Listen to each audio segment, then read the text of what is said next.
64 years, that is how long the World Cup ran with 32 teams. Then one day, FIFA looked at the most watched sporting event on the planet and said, you know what, let's make it bigger.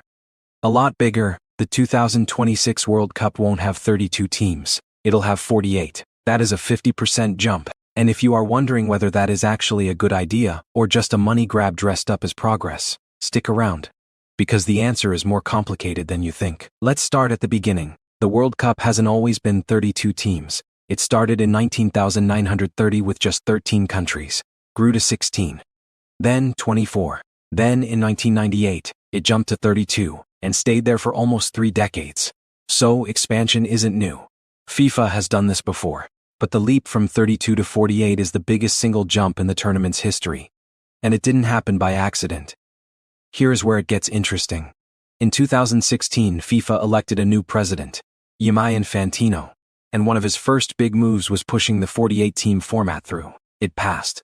The vote wasn't even close. But why? Why fix something that, by almost every measure, wasn't broken? 2 words: money and politics. Though FIFA would prefer you focus on the first one, the math is straightforward. More teams means more games. More games means more broadcast rights to sell. More broadcast rights means more money flowing into FIFA's accounts.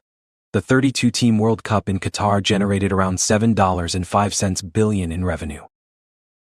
Projections for the 48-team format, significantly higher. We're talking about a tournament that was already the most lucrative sporting event in history, and FIFA found a way to turn up the dial. But money alone doesn't tell the whole story. There is also the politics.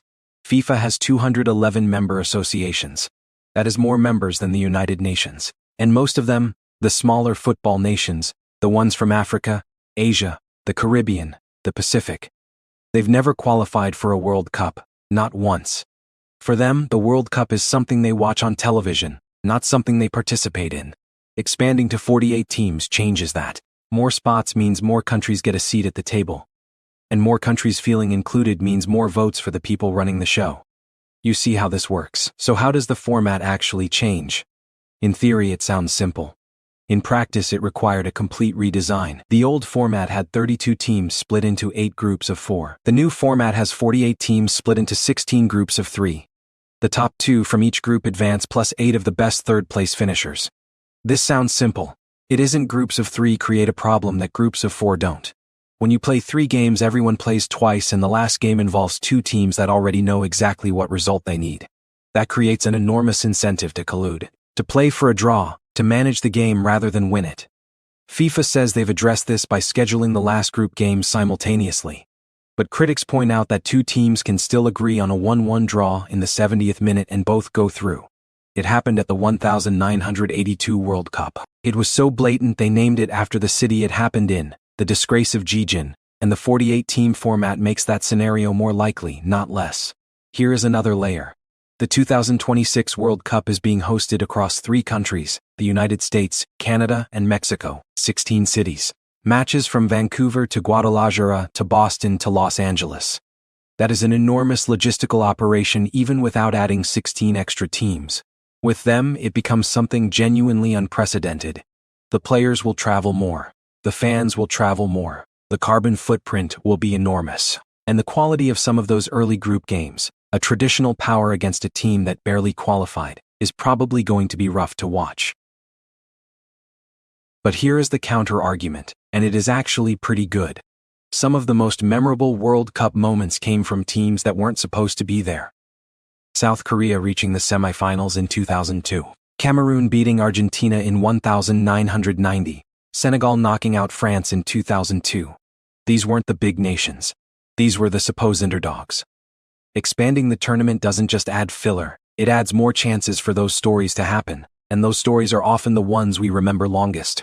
There is also a geographic dimension worth understanding. Under the old format, Europe got 13 spots and South America got 4.5. Africa got 5. Asia got 4.5. Under the expanded format, those numbers grow. Africa goes from 5 spots to 9. Asia goes from 4.5 to 8. Those aren't small increases for football federations that have been arguing for decades that the allocation was unfair. This is a meaningful shift. Whether the teams filling those extra spots are ready to compete at World Cup level is a separate question. and it is one nobody has a clean answer to. So where does that leave us? We started by asking why the World Cup suddenly has 48 teams. And the honest answer is, it is a mix of revenue, politics, and genuine belief that football's biggest stage should be more inclusive. FIFA will tell you it is about growing the game. The cynics will tell you it is about growing the bank account. The truth, as usual, is probably somewhere between the two. What we do know is this: in the summer of 2026, 48 nations will compete across the United States, Canada, and Mexico. Some of those teams will embarrass themselves. Some will surprise everyone. And somewhere in that expanded bracket there is almost certainly a moment waiting, a goal, a comeback, an upset, that nobody saw coming. That is the thing about making the party bigger. More people get in, and sometimes the person who wasn't on the guest list turns out to be the most interesting one in the room. Whether 48 is the right number, or just the number FIFA needed, we'll find out this summer. If you want to understand what happens next in that tournament, and what the new format actually means for your favorite team's chances, subscribe. We're going to break all of it down.